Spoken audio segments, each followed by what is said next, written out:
Alright, we're going to continue our operations with sets, and we're going to look at what we can do with three sets. So let me define a universe here. Get my notes over here. So we're going to do a universe of, whoops, got things moving around here on the screen, sorry about that. We'll do a universe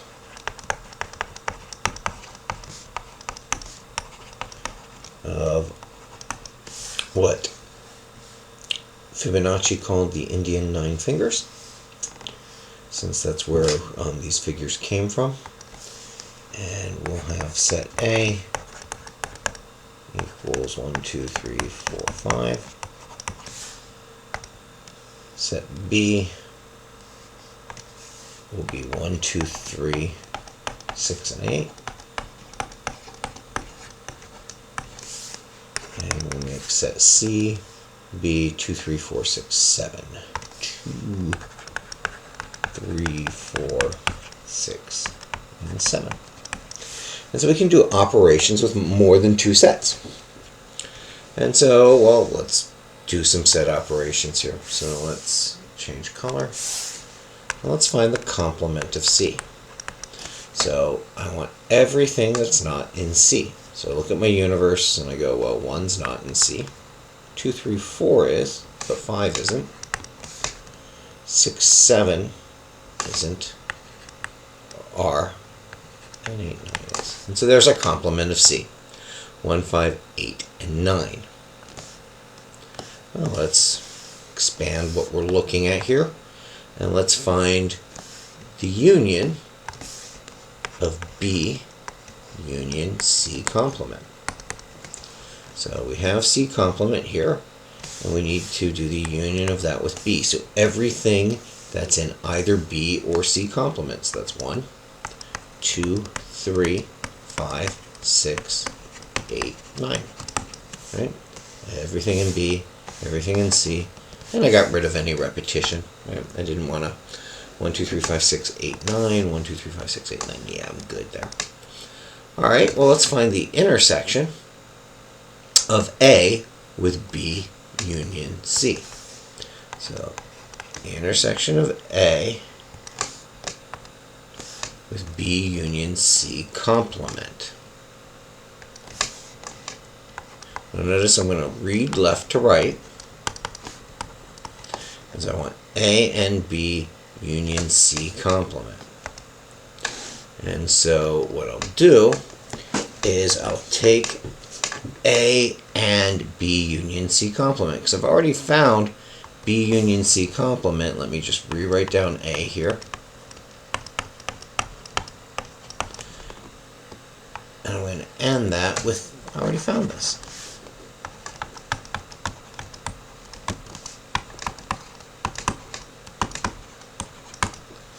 And so I want the things that are in both, 1, 2, 3, R, and 5.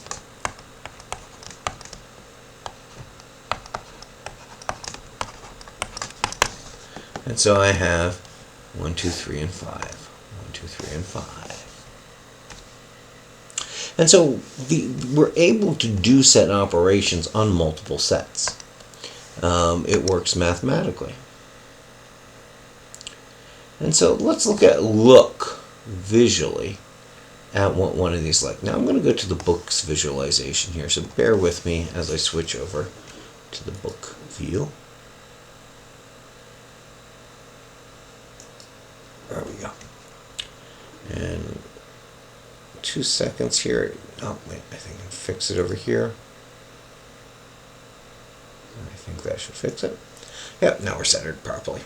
Right, gotta make sure I show my copyright symbols here. And so what we're going to look at here is there's 3 sets, and they're overlapping. And notice this dark blue middle, this region 5. So if we talk about each area of space that's uniquely contained within some line, we have set A, set B, set C, and this shared space, that's A and B B and C, or A intersection B, A intersection C. It's the shared space. Now these light blue regions are the intersection of A and B with C's complement. Right? So if I intersection A and B, but I don't include the things that are in C, I get this bit. Right? A and B, but exclude the stuff that's in C. Or in C's complement, I should say. And C's complement. Right, so not C. So all of this stuff here, but not C. And that gives me this bit. And then with 4, I get A and C, but not B. A and C, but not B. And then if I come over here to region 6, this bit here, I get B and C, but not A. And so here's how we can use multiple regions. Let's continue to look at some things here. Well, this region 1, it's A and the things that aren't B or C. I have to exclude the B and C bits. And so I get A, but not B and C. So A and not B and C. And region 3 does the same thing. It's B, but it doesn't include the bits in A and C. So B and not A and not C. And then in region 7 here, it's C, but not the bits in A and B. And so C and not A and not B. And then this last region, the complement of all of these. So A's complement, B's complement, and C's complement is the stuff in the universe that isn't in any of the 3 things. And we AND all these together, or we use the intersection to AND all of these together.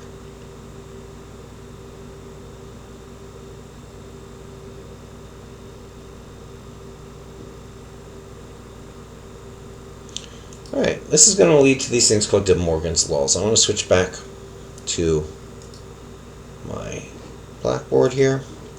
And De Morgan's laws come up in logic. Ands and ors are part of logic, and they're also part of our set theories. And what can happen is I can have 2 things joined together, A intersection B, and I want the things that aren't that. Well, that's the same as saying I want the things that aren't in A or the things that aren't in B. So let's look at this here.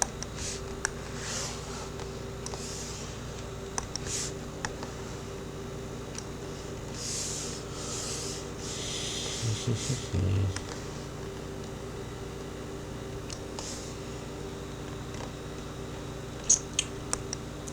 if this is A and this is B, the part that's A and B is this thing in the middle.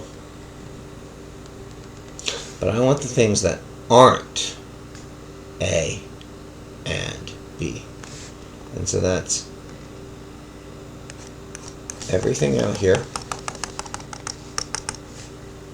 and everything out here.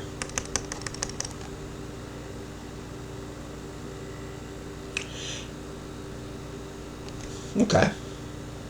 Well, how does that equal not A union not B?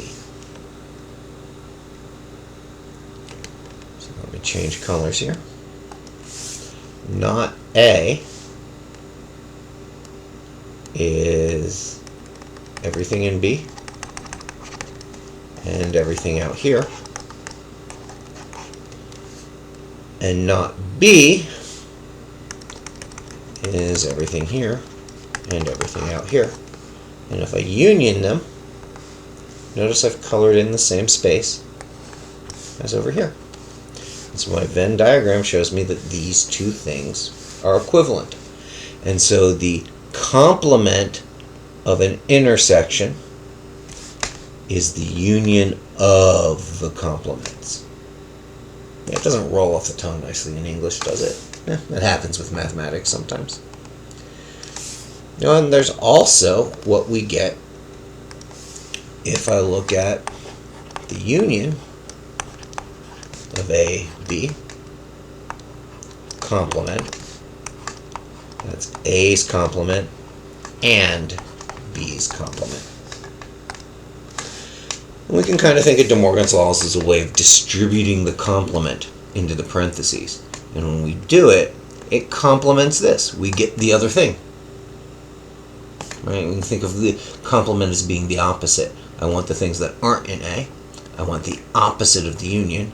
I want the things that aren't in B. And so I get that. Well, let's prove this one with our Venn diagrams. So I'll bring up my Venn diagram again. I'll give myself an A. And I'll give myself a B. And I'll label them A, B. And so I want A union B. So that's everything. Oops, let me change my colors.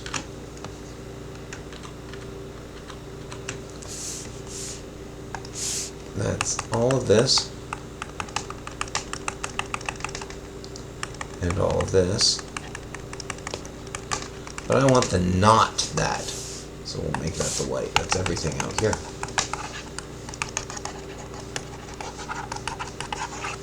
Right? And so A union B complement is everything that's not in either of them. Well, let's say that. I kind of said it in English here, so let's draw this one, and I'll draw that in yellow. So not A is everything that's not inside of A. So that's all of B and everything outside. And not B is everything in A and everything outside. Well, I need the and, so I need the thing that they share. The only thing that they share is all of this out here. And so these two are the same. And these are called De Morgan's laws. And they're a useful way of switching how we view complementary space to be into something that's better for us. Well, one of the things that we do with this is that we can use Venn diagrams to study surveys. I want to switch back to the book again. Whoops, that's De Morgan's laws. Let me switch over here. Change page here. My apologies. And what we can do is we can look at survey results with Venn diagrams. And so we're going to use the things that come out of a space and we're going to map them into the space. So we can look at a survey and we summarize it in a figure. And the set of students willing to donate blood is here, and the set of students willing to serve breakfast to donors. Well, there's going to be some people that will do both. And so we draw this into our diagram here. And we say, hey, well, how many students are willing to donate blood? And that's everything in here. And so there's 370 and 120, or 490. Makes up all of A. Now, how many are willing to donate blood but not serve breakfast? So take my willing to donate blood but not serve breakfast. And so that's A intersection not B. So there's A, and then in the not B intersection, it's this segment here that gives me the 370. And so we can use the Venn diagram as a way of visually representing how we can take information from a survey and add or subtract the different people coming out of it, or the different results coming out of it. And it becomes a very useful way of using Venn diagrams. And so when we go to construct a survey,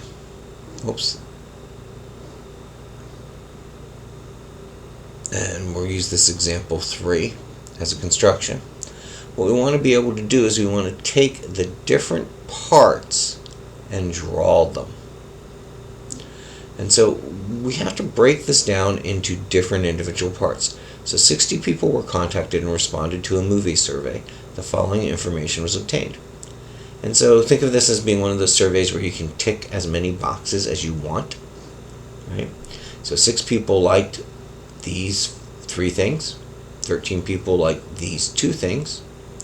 10 people like these. And notice our keyword here are going to be ands.